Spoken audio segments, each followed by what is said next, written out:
This is Citizenship and Immigration Attorney Parviz Malakouti. Today is December 2nd, 2025. Welcome to our impromptu mobility space. Today we're talking about a bill that was introduced yesterday that is making waves. It could dispel the complete prohibition of American dual citizenship. We're going to talk about that. And of course, we're speaking about the Ohio GOP Senator Bernie Moreno's Exclusive Citizenship Act of 2025. The bill's goal appears to be to make a blanket prohibition on American dual citizenship, meaning dual citizenship for Americans. So we're going to talk about that today. I have co-hosting with me today John Richardson, the great John Richardson, and we're going to go over what I think the burning questions are for most people who took interest, which is, what does the bill purport to do? Will it pass? What are the chances? If it does pass, is it legal? And who will it affect most? And so we got a lot of attendance here today. I'm going to send some invitations to speak. As a reminder for our mobility spaces, anybody can speak. You don't have to. You don't have to wait to be invited. Just send a request, and I will approve it right away. So I thought what I would do is basically just start off with introducing the bill, just a few important elements of the text. A lawyer, an excellent lawyer I know, always says when we're talking about the law, I like to start by reading the law. So I think we should do that. So for anybody who wants to follow along, I have linked to the text of the bill in the comments to this space. So this is the Exclusive Citizenship Act of 2025. That's the short title, and the second section basically says that to preserve the integrity of national citizenship, allegiance to the United States must be undivided. It is, and I'm going to skip. I'm not going to read all the way through. I'm going to skip. Okay. It is in the national interest of the United States to ensure that United States citizenship is held exclusively. Section 3 defines foreign citizenship as any status recognized by the government of a foreign country. Okay. And I think that's interesting. We're going to talk about what the effects could possibly be of outsourcing a status to a foreign government that triggers the loss of U.S. citizenship. The other definition that's included for foreign citizenship is nationality or citizenship of a country that requires allegiance of an individual to such country. So that's one important section. Another section is basically talks about what happens. What does the person have to do? And so what it says in Section 4 is a few words about the automatic loss of citizenship after acquisition of foreign citizenship. So Section 4 says a citizen of the United States who, after the date of the enactment of this act, voluntarily acquires foreign citizenship shall be deemed to have, and I lost my space here. Excuse me 1 second. I lost my space. Shall be deemed to have relinquished United States citizenship. So basically, the first part is the act says that after this, if this act were to become law, and just to be clear, it's not law yet, a U.S. citizen who naturalizes elsewhere would be deemed to have relinquished United States citizenship. Okay, so what about people who are already dual citizens, right? So the subsection C1 of Section 4 says dual citizens in general, not later than 1 year after the date of the enactment of this act, a citizen of the United States who also possesses foreign citizenship shall, and there's two options given. Okay, you got two options, fork in the road. A, submit to the Secretary of State, and that's the U.S. Secretary of State, a written renunciation of such foreign citizenship. And that's peculiar language. That's a peculiar type of renunciation, which we'll talk about. Or B, submit to the Secretary of Homeland Security a written renunciation of a United States citizenship, right? So one thing that I want to talk about and get the opinion of John and everybody else who'd like to participate is, what about this renunciation that says that you renounce your foreign citizenship by submitting renunciation to the U.S. Secretary of State? United States Secretary of State is not competent to to rescind the citizenship of a foreign country. Only those foreign countries are competent to do so. So that's kind of strange. And I think I have a few theories about why that's there, what it means. And then also who it affects. I think as a result, this means that if this act were to, or this bill were to come into law, functionally, people who are already dual citizens are in much better shape than people who are American citizens and that would naturalize elsewhere, right? Because if this bill were to become law and then you're a United States citizen and then you naturalize elsewhere, the bill says that you automatically relinquish U.S. citizenship as a result. And the U.S. Secretary of State, the U.S. government does have competency, assuming that it was legal, but they would have competency to basically revoke your U.S. citizenship. Whereas if you're already a dual citizen, basically the ultimatum it gives, one of the two options is to give a piece of paper to the U.S. Secretary of State saying you renounce citizenship. That doesn't have effect in a foreign country absent some sort of enabling legislation in that foreign country. So I think that this position fundamentally puts, as a practical matter, people into two different categories in terms of how much it affects them. Those who would already be dual citizens when this bill is enacted, and then those who would naturalize afterwards. So that's one thing that I want to talk about, and I'll just stay with me. I'm just going to end my introduction here, and then we're going to get into some open discussion and obviously hear what John has to say about this. And then the other thing is, excuse me, that's it. So that's it as far as the main points I want to go over on the text. Okay. What are the chances of this bill passing, especially given, the president, it's jokingly said that Donald Trump's favorite children are U.S. citizens. And we know that there are multiple dual citizens in Congress, multiple dual citizens in the cabinet. What are the chances that such a bill could pass? If it does pass, does it and becomes law, would it survive 14th Amendment scrutiny? Would it survive, case law from Afrin v. Rusk and other cases that have come afterwards?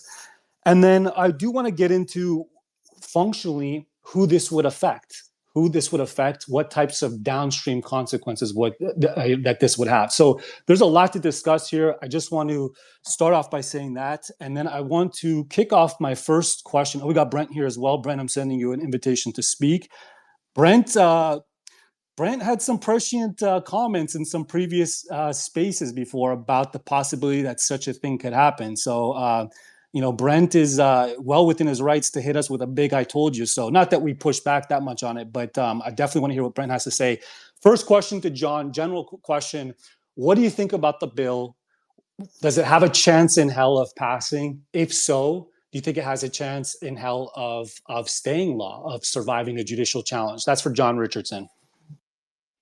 I think it's a completely idiotic bill. It's obviously framed from the perspective of somebody who's completely U.S. centric, has practically no consciousness of the rest of the world, quite possibly as a citizen of Colombia.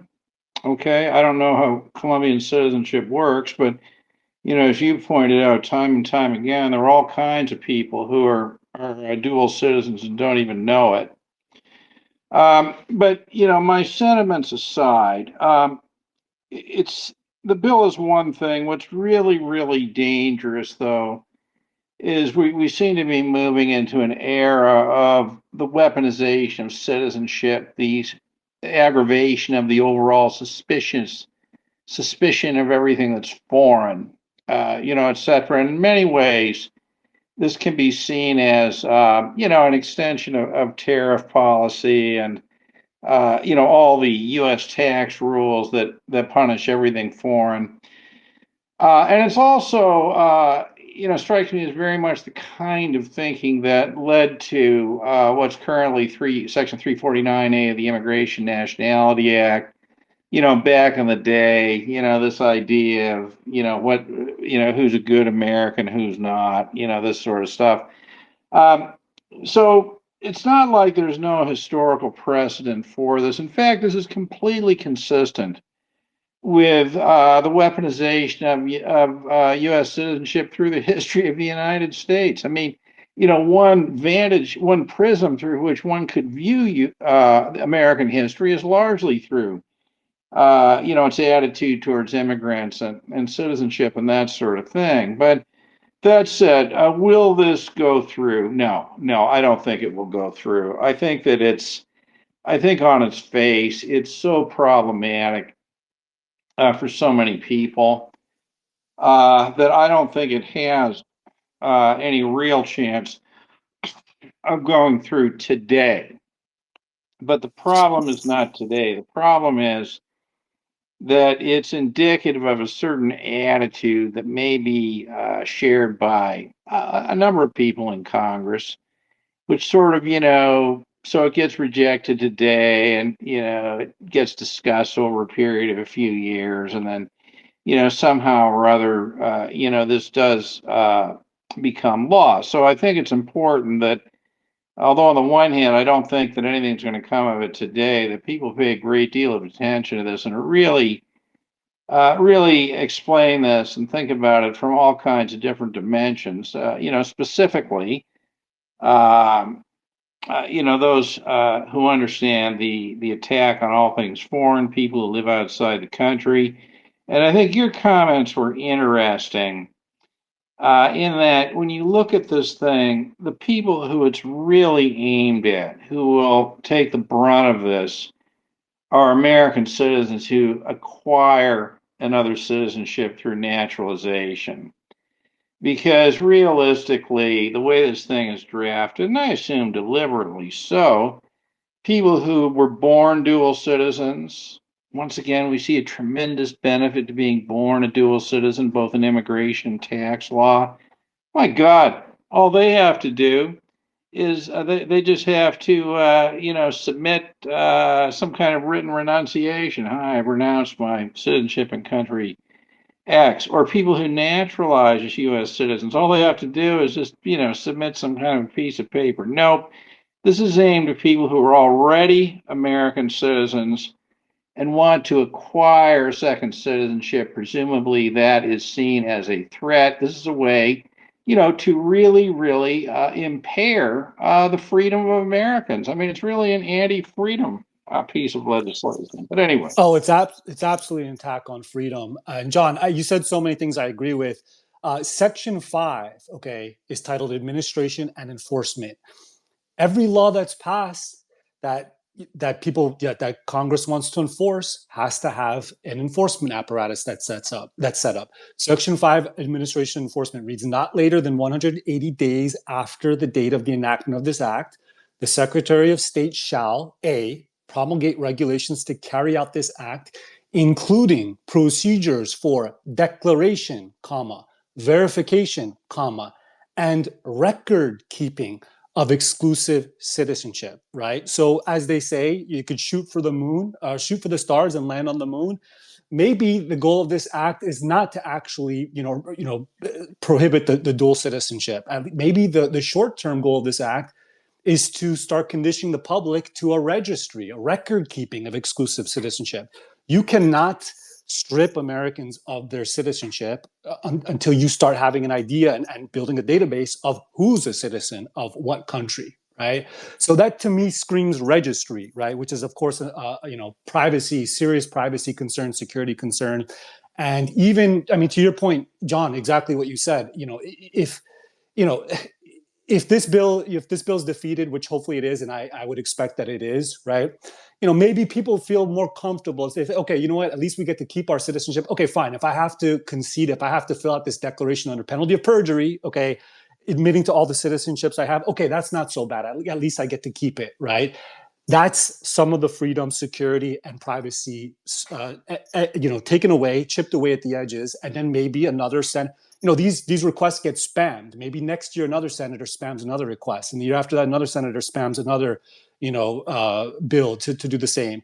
And if you give people enough, chances, if you give a malicious spammer, enough opportunities, eventually one of those spam attempts can get through, right? And it could, end up with a detrimental situation. So, yeah, I agree with everything else you said. I think it's obviously more devastating for people who would be single citizens at the time that this bill becomes law, if it does become law. I'm dying to hear from Brent, okay, because Brent I got to give a shout out to Brent. In one of it was either our the last space he was on or the penultimate space that he was on. He had a long kind of diatribe, which proved to be very prescient about how we might be in a stage right now in the United States, a relative in hindsight, we might say that we were in a relatively short period of time in the United States, 50 years, 60 years, 70 years, where everybody could have dual citizenship, multiple citizenship, but then we boomerang back to how things were before Afro and before those cases, and the United States is antagonistic to dual citizenship. So my question I want to ask you, Brent, first of all, I don't know if you got a chance to take a look at the actual text, but what were your thoughts when you first heard about this bill, and what do you think about it? I don't think I was on. I don't think I do diatribes. I meant it in a positive way. Excuse me. No, I'm teasing you. I'm teasing you. I'm not. I guess I'm not surprised. It's because to your point, I just think it's in the tenor of where we're moving, and so I think we've been under some sort of delusion if we were thinking that things were going to continue as they were. I just view this as an entire part of the arc of authoritarianism that we're on. And it's sort of tragic, but it is sort of what it is. But I mean, I guess my thoughts are this. I think the chances of it passing, I would say, are probably 5 to 10%. Again, most bills die in committee, so I don't think it actually has a chance of getting out. I mean, I think that these sort of bills are usually introduced for attention. I mean, this has gotten the senator quite a lot of free attention. The Fox News article, other media organizations will probably pick it up. I am more curious. Let's be honest. Senators and House of and congressmen and women don't write bills. I mean, very few of them, I think, sit down at their word processor and even with AI type out or think through and process bills. Okay, so that's just a fiction if we think they do that, right? And their staff members seldom do it too. So usually they get these legislative, these bills, these ideas from third parties, from influence groups, from lobbyists. I am most interested, and I have no knowledge. It's just pure speculation. But I am very curious as to what organization or group is behind this, because it is without doubt somebody spent the time, and let's be honest, no one works for free. So somebody spent money having this drafted and thinking through how to do it. And I'd be curious to who they are and what their agenda is, because to me that's the most instructive. That's the most instructive piece. But it's a real threat. And I guess my immediate thought is that obviously, if the concept is that you can't have two masters and that the U.S. is you only can have allegiance to one. We come back to the idea that citizenship based tax is probably the ultimate showing of your allegiance. I mean, I'll be admit I live outside the United States, right? So I'm sort of within potential scope of this rule, and but I never leave the US because I am constantly doing even if I weren't a tax lawyer on the US, you're constantly doing estimated tax payments or filings or FBAR filings or thinking about the US. The US is never out of my mind. So it's sort of a peculiar notion that Americans abroad don't have this lingering allegiance or awareness or thinking or thoughts or whatever of their master, the United States, because we certainly do. And it's where I was going with the idea that there's the notion that we may have to choose in the community. Do we want, citizenship based taxes means we pay dues to be a member of the club, right? And so we argue that we should have residency based taxation. But if confronted with the idea that, okay, it's either, that or you have no, you can't have dual citizenship and we have to choose, it would be interesting to see how many people in the American abroad community say, you know what, I'll keep dual citizenship and the obligation to pay tax rather than have residency-based taxation and lose that argument. Because I think it's a very strong argument right now. You deprive Americans abroad of citizenship, but at the same time, they've been full tax-paying, due-paying members of the society and think about the U.S. all the time. It's sort of a funny It's sort of funny. The other thought I had was obviously, I mean, this guy, and I mean, they have no clue, right? Absolutely no clue. The idea that you could, I mean, be married to, I mean, just think about your typical American. And I'm going to pick on the UK for a second because I think it's probably the UK and Canada and maybe Australia are probably the countries that, let's say, the US is the most close to in terms of thinking these are friendly, good countries, right? So imagine for a second you are an American citizen living in the UK and you have dual US and British nationality, and this law were to pass. And you're thinking, well, you know what? Fundamentally, I love the US the most. So I guess I'm going to stick with my US citizenship. There's no ability under British law, under UK law, to say, I want to convert from a citizen to just a visa or just an indefinite leave to remain. This notion, you would have to leave the UK and then come back into the UK either through a work visa, assuming you don't work for yourself, assuming your employer wants to sponsor you. Maybe if you're married to a British citizen, you could come in through a fiance or, sorry, a spousal visa. But unlike in the US, the UK doesn't have children being able to sponsor their parents. That's just not a visa category. That sort of notion of family related immigration is a US concept. In Europe, that's not the norm. So, you're basically with this law saying it's not only is your allegiance to the US or to the UK. This law is saying, are you going to give up your home, your job, your retirement savings, your children who may be living in the UK, your wife, assuming, I mean, maybe she's something other than British, maybe she's, I don't know, living there on an EU passport or whatever, grandfathered in. You're asking people to destroy their lives in order to what? Move back to the US? I suppose that's what he wants. It's either that or he's just not thinking about it. So it's just a silly, silly law that would impact millions and millions of Americans abroad in a way that is, in my mind, profoundly un-American. Particularly if you've been watching. Now I'm on a diatribe, by the way. Particularly if you've been watching the Ken Burns documentary on PBS about the American Revolution and what the concept of America was founded on, something I would encourage this senator to actually do, to learn a little bit about what America is for, what the principles are, since I know he wasn't an American by birth. And if you go to that and think about what the fundamental principles of America are, it was liberty. And liberty certainly means that you should have the freedom to live your life with the most minimal government pursuit, interference as ever. And that would not be the result of this bill. So there's my diatribe for you. And I'm sure I ticked your boxes. But No, those are that's my thoughts today. No, that's absolutely wonderful. Let's look at a little bit of the text, and first of all, let me just put this out there. A lot of people came to this space from my Slovak citizenship group or other places, and they want bottom line up front. I agree, Brent. I think 5-10%. I think 10% chance that this passes into law is generous. So I would put it at 5% or low. So for anybody who came to this just to get an answer of how much of a threat is this right now imminently, I believe it's low. But if anybody, very low. But if anybody disagrees with that or has an opposite take, by all means, step up and speak.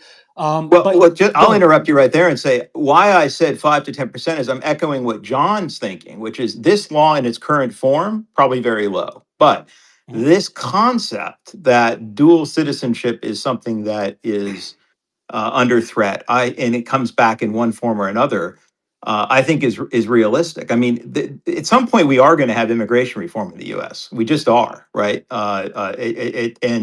It might just well be to end family migration, which I think is also very likely, right? The notion that you can effectively sponsor your extended family. So could this work its way into some in that sort of law? And I think once the idea is on the table and it's out there, potentially yes. So Yeah. when I say 5 to 10%, it's including this notion of how it might evolve. Okay. Yeah. Absolutely. Yeah. Fair point. Right. I want to talk about how much teeth this law actually, or this bill would actually have for people who are already dual citizens. So remember, I split when I look at the text. I split the categories of people this affects into two categories. Okay. One is American citizen wants to naturalize elsewhere after this bill has become law. Second category, person who's already a dual citizen when this bill passes into law, right? Now, for that latter category, what it says, what the text says is that you, within a year of the date of the enactment of the act, okay, you have to either submit a written renunciation to the U.S. Secretary of Homeland Security of renunciation of United States citizenship, or a written renunciation of the foreign citizenship to the U.S. Secretary of State. Okay, if we focus on that second, component, right, that's toothless in my opinion, right? I think it's relatively toothless if the foreign country doesn't have in their own domestic legislation something written that, if you make a representation to a foreign government that you've renounced our citizenship, then we treat you as having renounced.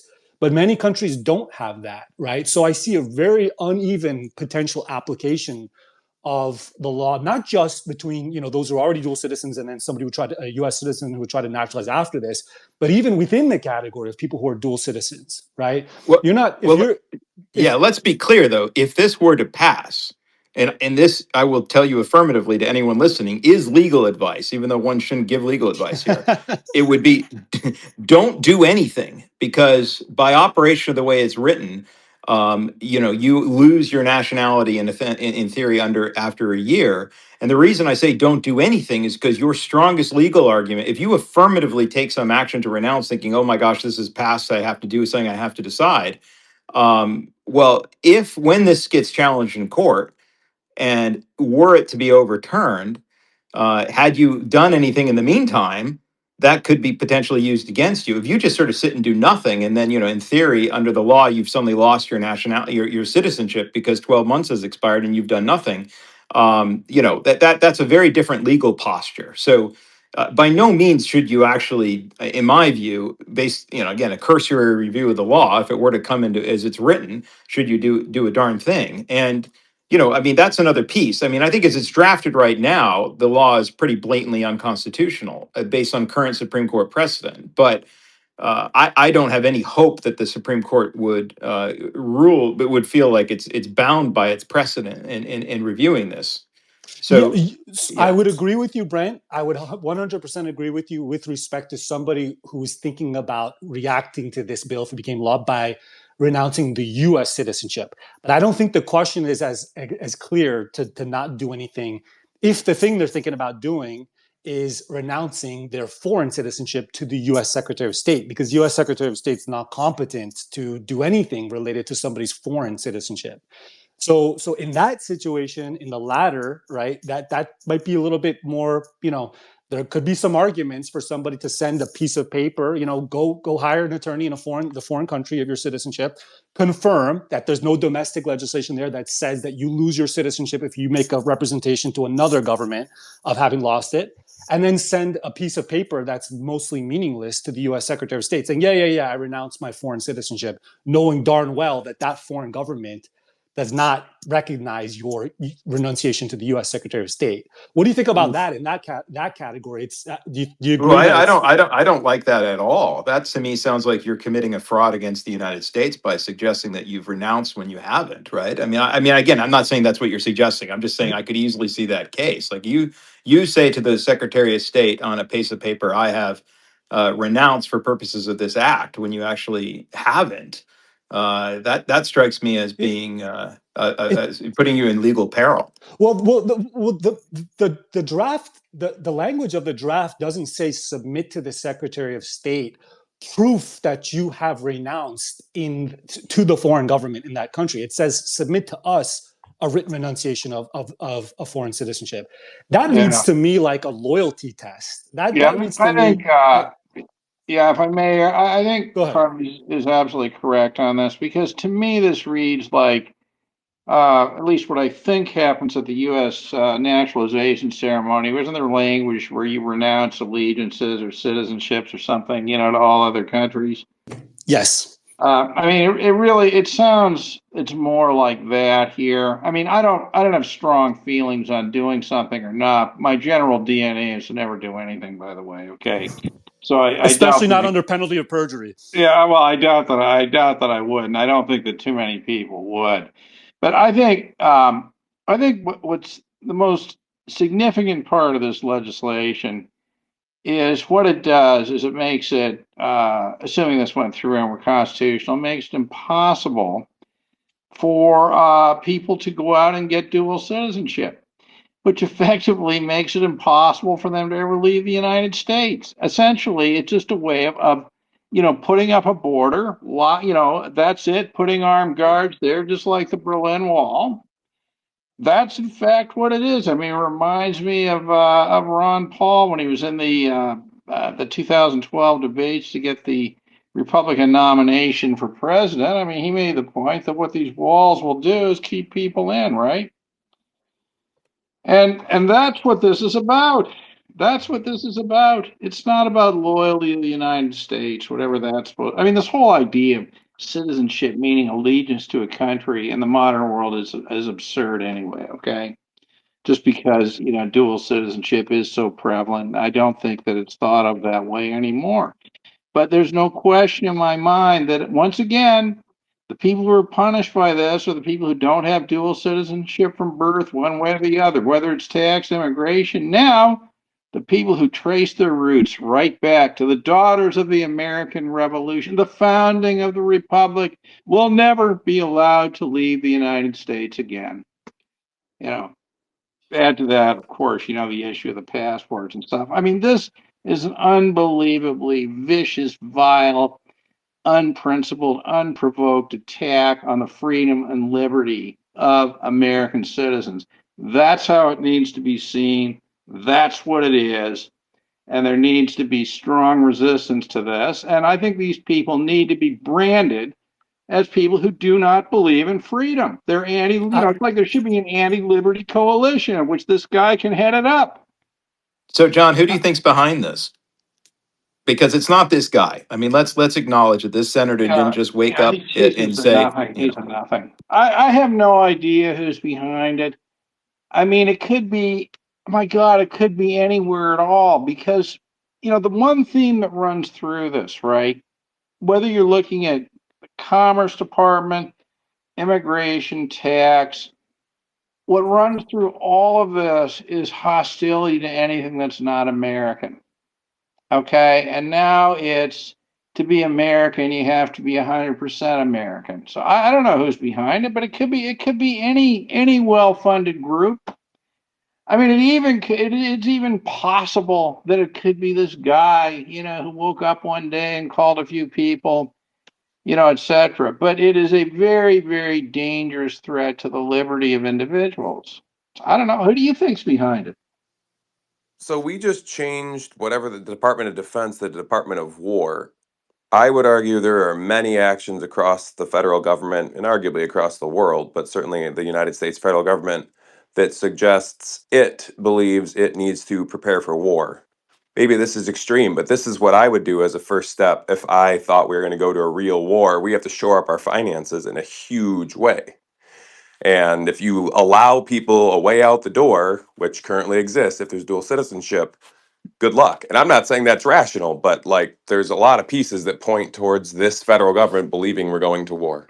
Well, I just want to interrupt two things. One is about the legislation. I want to point out that I don't know why the Department of Homeland Security is involved. They play no role in people who are natural born U.S. citizens. They play no role in determining citizenship.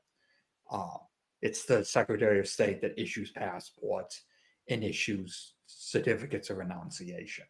So yes, the DHS does have a role in naturalization, but in terms of relinquishment or renunciation, that is, I guess Congress can change that, but that is historically the role of the Secretary of State. DHS is in fact a fairly new department within the last 20 years. So I don't know why they're involved, which again makes me think this is a very, although I do think it shows certain political overtone of, internal control, security, etc. But in terms of how nationality law actually works in the present day, DHS has nothing to do with it. They do have with green card. People who give up their green cards, that does go through DHS, but not citizens. My second point is I'll make, and this is something I've made a long observation on going back to the earliest days of Republicans overseas getting involved in the tax issue, which is now sometime almost 10 years ago, eight or 10 years ago. I have always believed there's a group of people on the, not just on the political left, but on the political right that do not like anything foreign. And I think we're just seeing more of that. There's always been a political group on the left.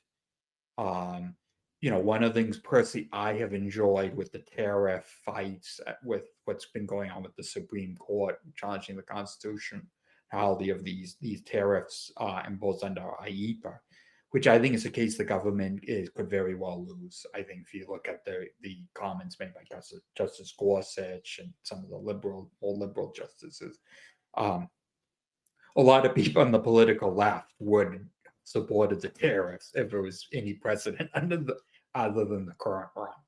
And a lot of, I'm not sure of using Ruben Aviona types out there on the political left are really being forced to eat a shit sandwich because they can't remain in good state. They have to oppose policies they would normally support because of the current precedent. They just can't be in good, standing on the political left and support anything he supports.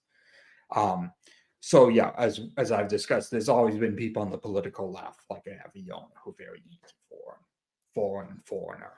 But there's always been people on the political right. And it's just those people have been a little more under the radar for those of us who have come of age of these issues in kind of the Obama and Trump first term kind of era.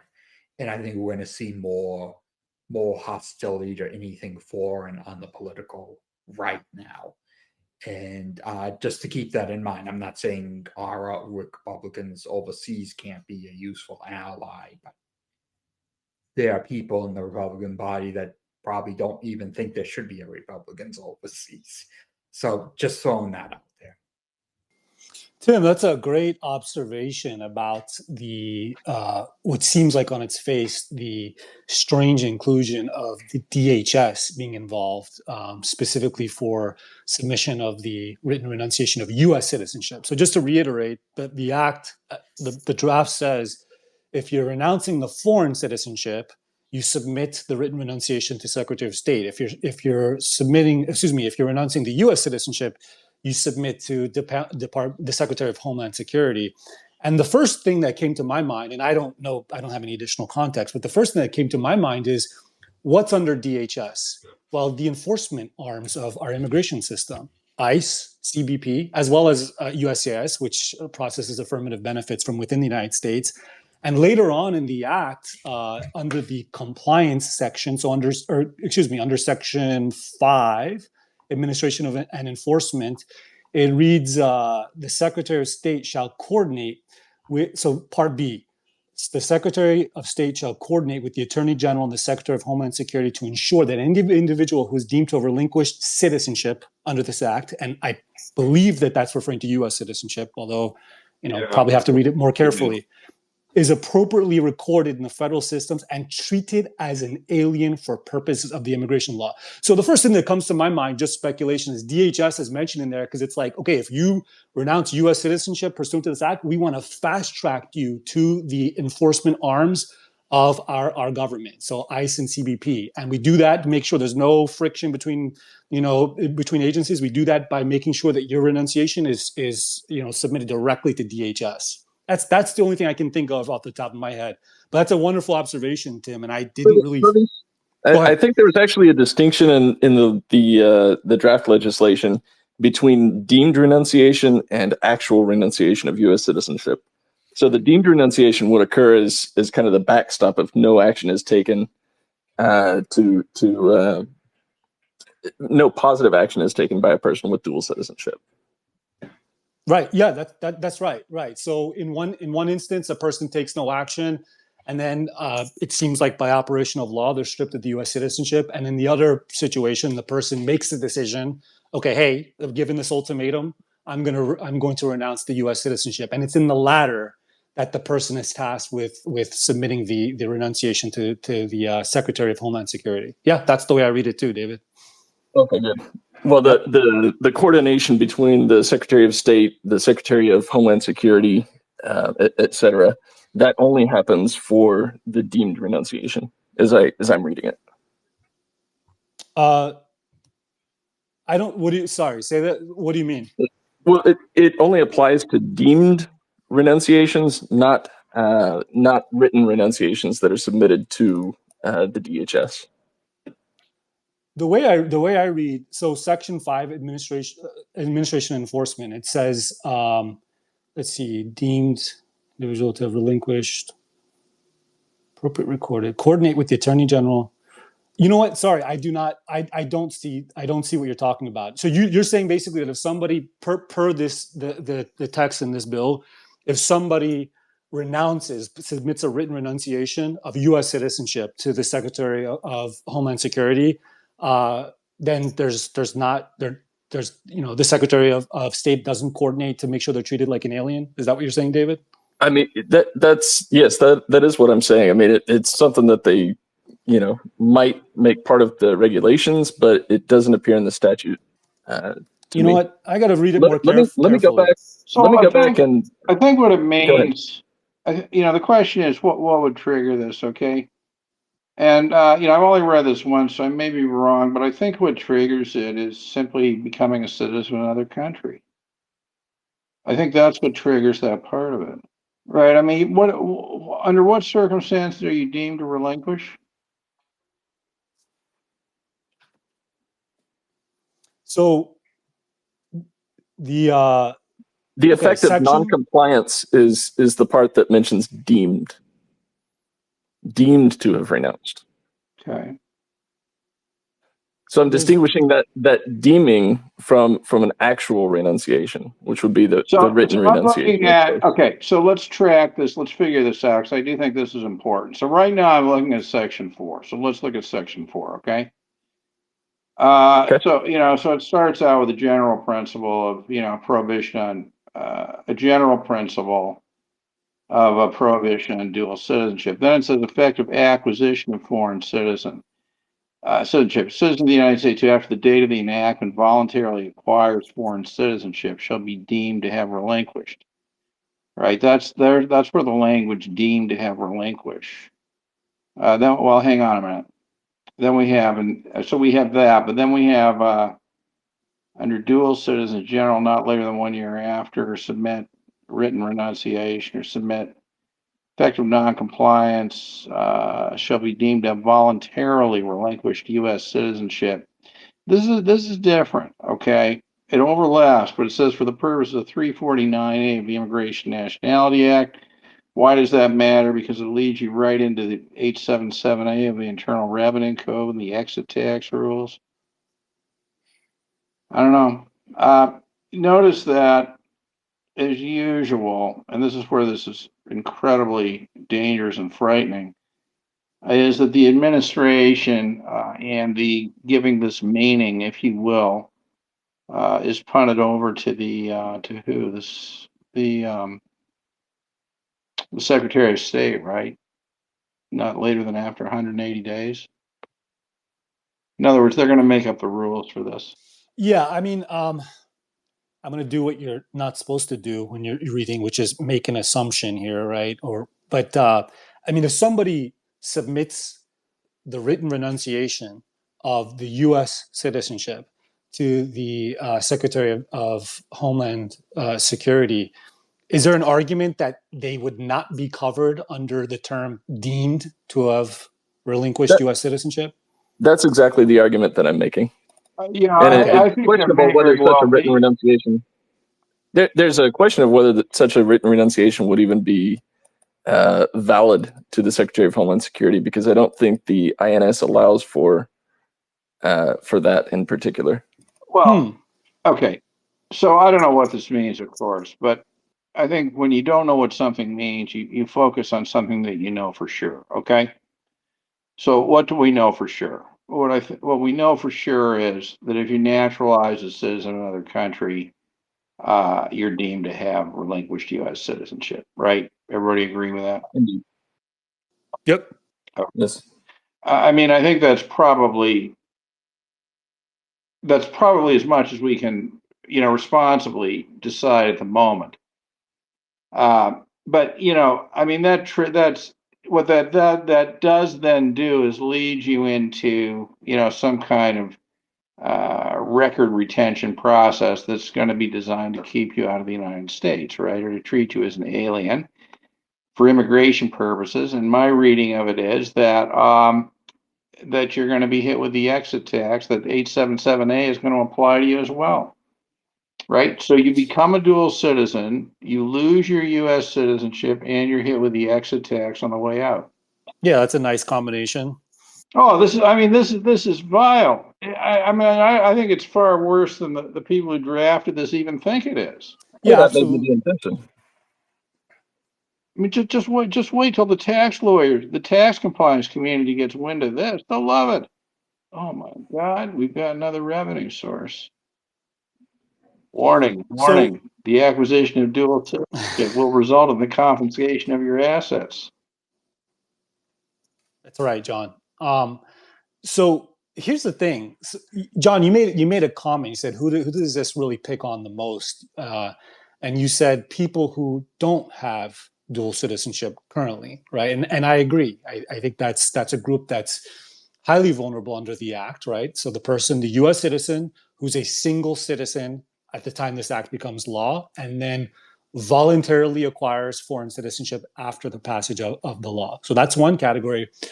I would say a second category too that's vulnerable, which is hidden dual citizens, people who are American dual citizens and don't have the legal knowledge or the wherewithal or the finances to confirm with 195 plus other countries whether they're a citizen by operation of law or not, right? Forget about the obvious cases where somebody filled out a form for the person, or the person got a passport, used a passport from a foreign country that that was issued only to citizens. Just talking about operation of law, for acquisition of foreign citizenship by operation of law, I believe, and this is just my estimate, right? I believe there's millions of people, millions of Americans walking around who are citizens of foreign countries as well, and they don't even know it. Okay. So what I want to know is what happens if this law passes, okay? The law gives you a year to act, okay, if you're already a dual citizen. Let's say the law passes, a year passes afterwards, and then 2 years later, 3 years later, okay, you discover all of a sudden that you were a dual citizen, actually, right? That's what I want to know. What's going to happen? What happens if what if you're in that same scenario, okay, and you have ancestry from a certain country? Let's say it's apparent from your name or the biographical information that's out there, etc. And you make a run for Congress. And what if you're a highly critical of that country of ancestry of your parents or your grandparents? And that foreign government says, oh, you know what? This guy, if he becomes senator, he's leading to become senator in, I don't know, Texas or whatever. Okay. If he becomes senator, that's going to be really bad. He's going to get on the wrong committees. That's going to be really bad for us. Oh, we found out, oh, he's actually, by our domestic law, he's actually a citizen of our country. He's a dual citizen. What's going to happen then? I mean, it's going to be a shit show. And this all stems from one big problem, which is American law that tries to outsource a legal trigger to domestic law of a foreign country. That's at base. Okay. I mean, there's a lot of problems here, but that's really the nefarious, pernicious, hidden bomb in legislation like this that says if you're dual citizen, okay, because people cannot control sometimes. If you naturalize, okay, maybe you had some control over being a dual citizen. If you're born a dual citizen, or if you become a citizen by operation of law, and it's not always by being born. In some countries, you become a citizen by operation of law by marrying one of their citizens. Okay, some Middle Eastern countries are like this. In that scenario, you didn't have a say necessarily, and you may not even know about it, right? And in fact, I don't think this is just theory. In fact, I believe there's millions of people walking around in the United States that have dual citizenship status that don't know about it. So that's a bomb that's planted in this. It's the outsourcing of a legal trigger under US law to a foreign legal system. Well, this just goes to this just goes to how poorly this thing is drafted. So let's just, I mean, you're absolutely right, but let's just think about actually the child who's just born to two parents and is a dual citizen at birth, right? So the section 4A is saying an individual may not be a citizen or national of the United States while simultaneously possessing any other foreign citizenship. Okay, that's the blanket ban. But then B is which sort of talks to how to implement that, is all talking about voluntary acquisition. So to the child who's born, or to your point, somebody who is, the citizenship's just almost like a weapon, but North Korea just bestows citizenship on members of Congress, let's say, to thwart them. That's not a voluntary act, right? The act, it should have a part C here to discuss how I mean, it has a part C, but it's about something different. But about how this applies to people who involuntarily acquire it, like children, like infants. It's not well drafted. It's not well thought out. I mean, the part C here is again talking about basically people who are dual citizens already. So that's just, and again, in theory, if this ever saw the light of day, it would probably be done a little bit better, or there would be regulations that would make it clear. By the way, I do think we should say that, just to be clear, lots of countries of the world, around the world, very populous, big countries, India, Indonesia, I mean, Germany up until recently, and now it's back in the news about whether or not, I mean, lots of countries have said no dual citizenship. I mean, it's not a position that's entirely without precedent.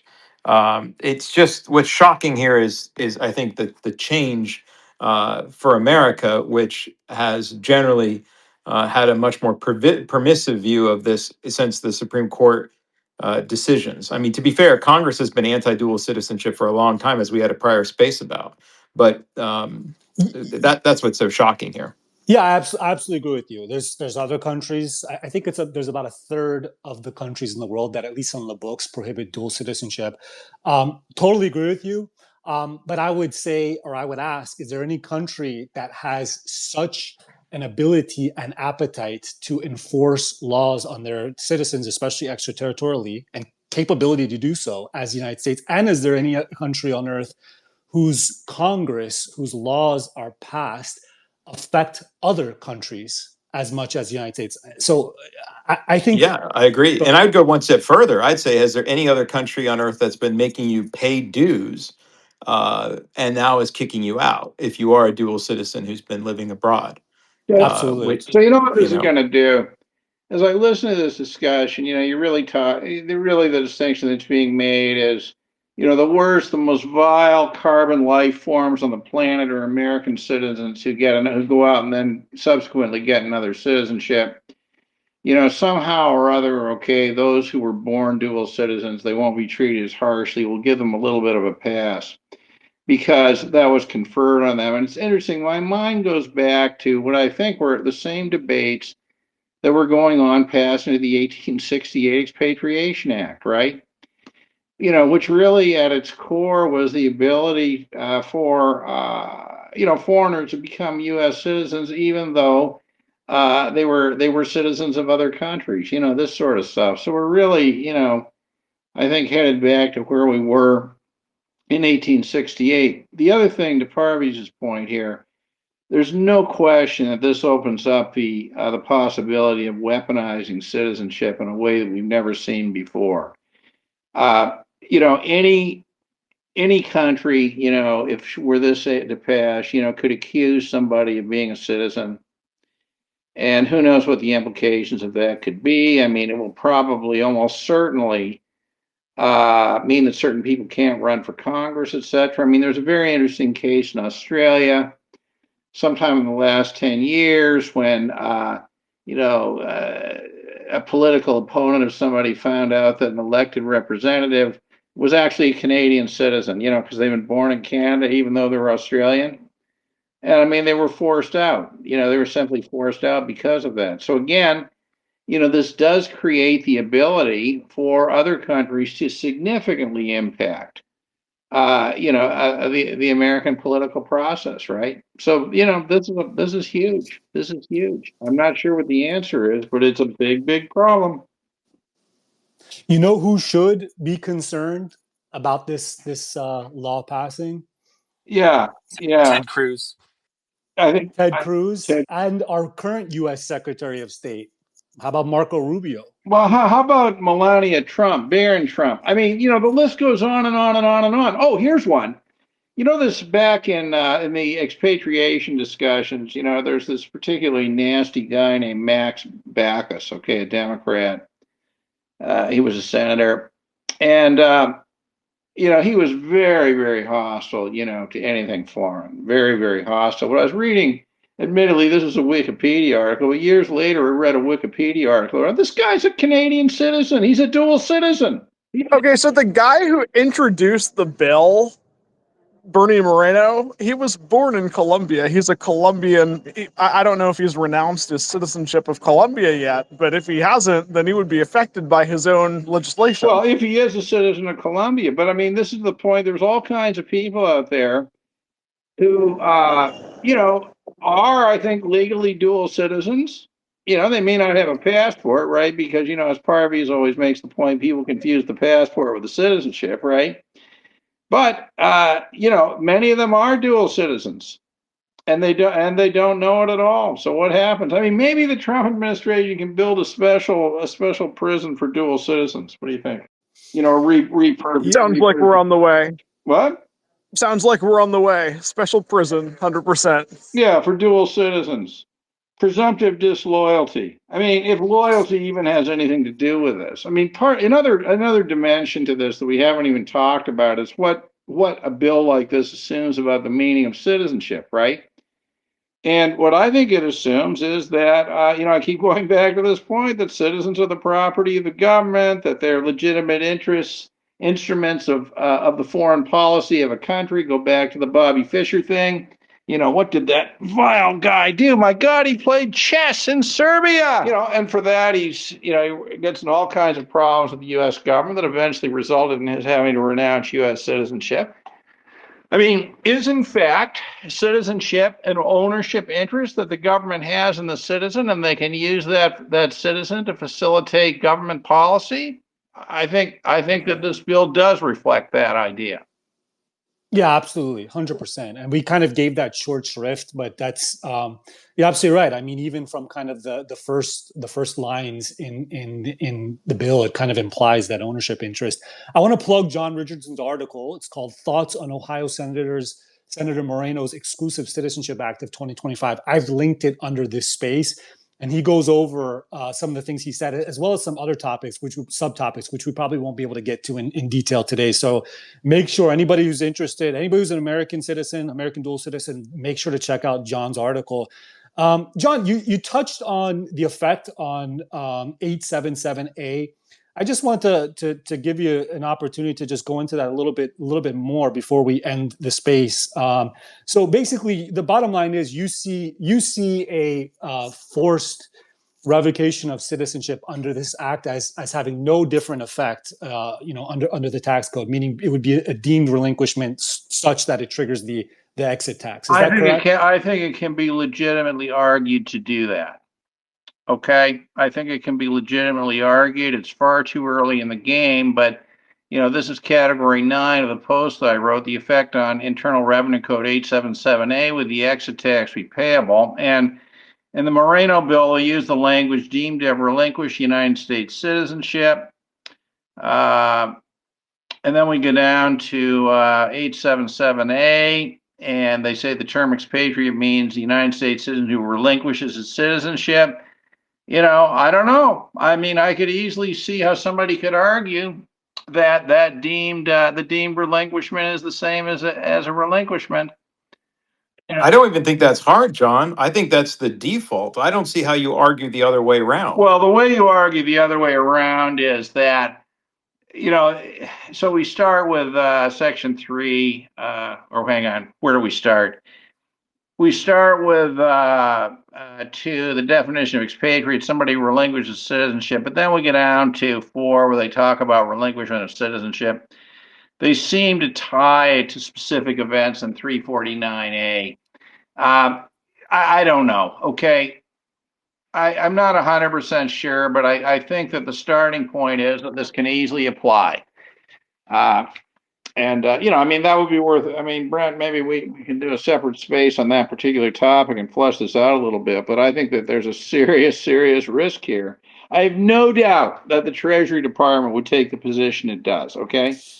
Yeah, so we're at an hour here. I wanted to make this a short one, so I just wanted to just get a few last thoughts out there, and then basically here give anybody else an opportunity to add anything else they want before we wrap up. But here's my thoughts. Okay, so I reiterate, I think that this act in its current form has a relatively low chance, very low chance actually, of passing, but it's scary in that it's indicative of where a lot of the discourse is going. One thing I wanted to mention that I forgot is so Tucker Carlson, who's obviously a super media star on the right now, he's been making a lot of statements in recent months antagonistic to dual citizenship on two levels. One, talking about dual citizens in Congress and that we shouldn't have them. And that's a separate issue, although related.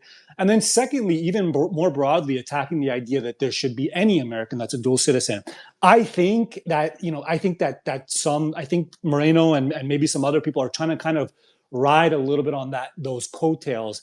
And I mean, this is obviously, possibly a topic for another space, but it seems like there's a split now on the right. MAGA's kind of splitting, and now there's kind of like this America First faction that's all about kind of nationalism, isolationism, anti-dual citizenship. And Tucker Carlson seems to have a voice with that crowd. And I feel like a lot of politicians and kind of pundits are trying to pander to that crowd. So that's one thing. Going back to the concept of shoot for the stars, land on the moon. Two things that I'm concerned about. One is conditioning the American public to be open to the idea of a registry. Right? We don't have any current registry now. If you're dual, you can have 50 citizenships and exercise all of them, and you do not have to affirmatively register with the United States government. Parvish, Go ahead. Russia does have a requirement to register multiple citizenships. Right. That's right. And they've arrested, actually, they've had a few high-profile arrests in the last few years of American Russian citizens. And, I don't know if it was just a pretext, but the reason they gave for the people being arrested was that they didn't properly register the dual citizenship. But in the United States, we don't have that currently. And I think that this type of bills with that language could condition the public to start being open to that, right? So that's one thing that it concerns me. And then secondly, doesn't concern me as much, although I prefer for it not to be the case. I think introductions of bills like this make it a lot more palatable for people to say, okay, well, at least if you're running for this office, that office, boom, boom, boom, you should have to, concede that you're a multiple citizen. So those are, that's kind of what I think about it. As far as the senator who introduced it, any senator who introduces a bill like this just hates the U.S. Constitution, in my opinion, hates U.S. freedom, hates the ability of a U.S. person to get out from under tyrannical government. Because dual citizenship, in my opinion, is the greatest single tool on an individual level, not societal, but on an individual level for a person to be able to escape tyrannical government. Dual citizens have immediate highest right of entry in 2 or more countries. That means that even when it's the most difficult, when you have the most difficult circumstances, criminal record, boom, boom, boom, all this type of stuff, generally speaking, and of course there's 195 plus countries with their own domestic laws, but generally speaking, you still have an ability, highest right to enter that other country, which means the ability to exit a danger zone, whether it be a global danger zone for everybody in that country or for people like you or economic collapse or whatever. So senators and people who introduce bills like this, I think they need to be treated as enemies of individual American freedom. So if anybody is a constituent of this guy listening there, I would encourage you, to do whatever, if you're one to call offices, call them, but or vote them out, if you find this pugnacious. Well, I know you want to wrap up, but I do think we need to have another space because I think I think we need to think about how to, as a community of Americans who care about this, think, we cannot just passively let this stuff go by. We've seen what happens with passive. If there's nothing else we've learned you have to fight for your right of liberty, fight for the right of free speech, fight for democracy. Those aren't empty words, and I think we need to fight for this right. We have to think about our messaging, because otherwise we're just going to get steamrolled. So I think we should have another space Okay. to start to brainstorm and take the time. And I don't have the answers on this space. I mean, this hits you very, this is out today.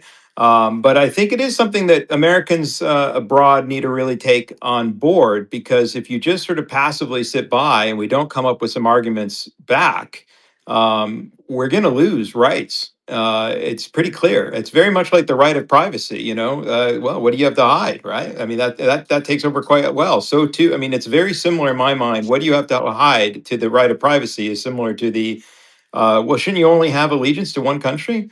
I think that just sort of it applies, it appeals on such an instinct, it hits you on the instinctive level until you think through it and like, well, hold on, no, there's some real problems with that. But unless you have the arguments and unless you're making the case for why there are problems with that, I think we're gonna lose. The Yeah. only two other things I wanted to say quickly was it's interesting about Tucker, because not but 2 episodes ago on his podcast, he was talking about gold, and he has his new gold company. He's selling gold, and one of the reasons to buy physical gold, in his opinion, or that he was saying, is you want to be sovereign. It's the only way to have complete independence and whatever else. So, I mean, it's really ironic to if he really is pushing anti-dual citizenship, to at the same time be saying, you should have some degree of sovereign wealth so that you can not be subject to any money laundering rules and the like, which is what he was saying on that podcast. So anyway, that's just a throwaway comment, but it's interesting he said that. The last thing we didn't talk about it, but it would be interesting on the next space, would be the role to which, and I'm really attuned to this, and I think it'd be worth talking about,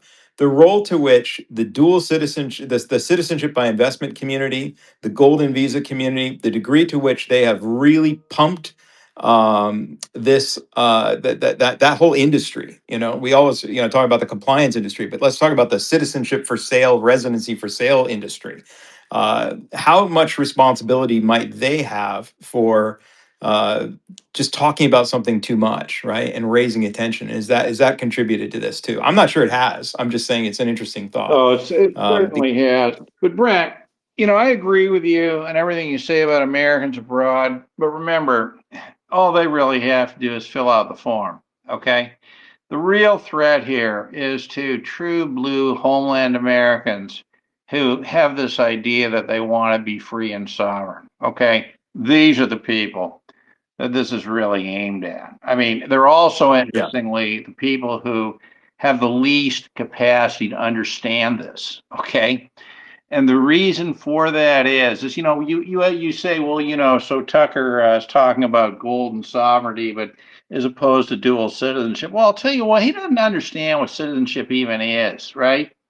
For most of these people, citizenship is a word that they associate with a legal status, but that's where the understanding stops. They don't really understand what the legal status means and how these things are related, etc. So, as bad as this is for Americans abroad, and it is bad, it is far worse for homeland Americans. Because what this is going to do, reminds me of, the Clavel book, King Rat. I mean, it's going to create the United States as the largest open prison on the planet. That's what it's going to do. Great points, John. Brent, I want to thank you for bringing up that advocacy point. And I am going to have another space. You inspired me. You made all the great points. So we got to have another space to talk about, what the response should be to these types of attempted infringements. Okay, so does anybody else want to add anything else? John and Brent and I kind of dominated the discussion. Normally we have other great contributors here like Patrick, David, Jay, and others. Tim, by the way, thank you, Tim, as well. Anybody else want to add any final thoughts before we wrap this one up? And then I will pick a date for the second space. This is supposed to be an impromptu space. I was supposed to be on vacation from spaces until January, but I just can't help myself. I got dragged back. I love this type of stuff. So there's an IRS medic discussion on this tomorrow at 7:30 Eastern, if anybody's interested. Yes. So everybody who's on this by now should know the IRS Medic podcast. It's John, Anthony Parent, and Keith Phenomenal show. Okay, I watch it diligently as much as I can, even though they start really early. So they're gonna have their own topic, and they're gonna be talking about this. Anthony, I made the joke that Christmas came early for Anthony this year with the introduction of this bill. Anthony does not like dual citizenship, so he's gonna. I expect him to have some interesting, takes that are gonna be different. So I highly recommend anybody who's interested in more, discussion about this to check out John tomorrow on the IRS Medic podcast. Okay, thank you, everybody. This has been wonderful. Stay tuned for those who are interested. I will schedule a space, maybe a week or so from now, for discussion about advocacy. So thank you, everybody. Have a great one.